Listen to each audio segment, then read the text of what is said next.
ბათუმის პორტში დღეს საკრუიზო ლაინერი ალბატროსი შემოვიდა. საკრუიზო ხომალდზე 1150 მსგავსია, მათ შორის 800-ზე მეტი ტურისტი. მათი დიდი ნაწილი გერმანიიდანაა. ტურისტებმა უკვე დაათვალიერეს გონიოს ციხესიმაგრე და ბათუმის ბოტანიკური ბაღი. ტურისტების მასპინძლები ტურისტული კომპანია ვიზიტ აჭარა და გეორგი კათრეველი არიან. საკრუიზო ხომალდი ბათუმს დღესვე დატოვებს. ალბატროსი ბათუმიდან სოჭი გაემგზავრება. ტურისტული ლაინერი ალბატროსი პირველია, რომელიც წელს ბათუმის პორტში შემოვიდა. აჭარის ტურიზმის დეპარტამენტი და რეგიონში მოქმედი ტურისტული სააგენტოები უცხოურ ტურისტულ კომპანიებთან მოლაპარაკებებს აწარმოებენ.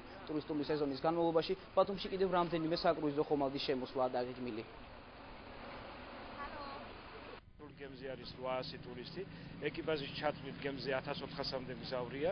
ისინი დაათვალიერებენ ჩვენი ქალაქის ღირსშესანიშნაობებს და ჩვენ გეგმავთ, რომ კიდევ 2 გემს მივიღებთ ჩვენი კომპანიად. ისინი მიიღებენ მონაწილეობას ექსკურსიებში, რომელიც ჩატარდება ბათუმში, ეს არის გონიოს ციხესიმაგრე, ბოტანიკური ბაღი, ასე ექნება და ქალაქის walking ტური.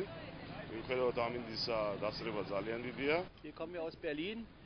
ბერლინიდან ჩამოვედი, იცით საქართველოში პირველად ვარ და ბათუმ ამ ქვეყანაზე კარგი შთაბეჭდილება შემიქმნა. მართალია წვიმს, მაგრამ ამ ქალაქს წვიმა საოცრად უხდება.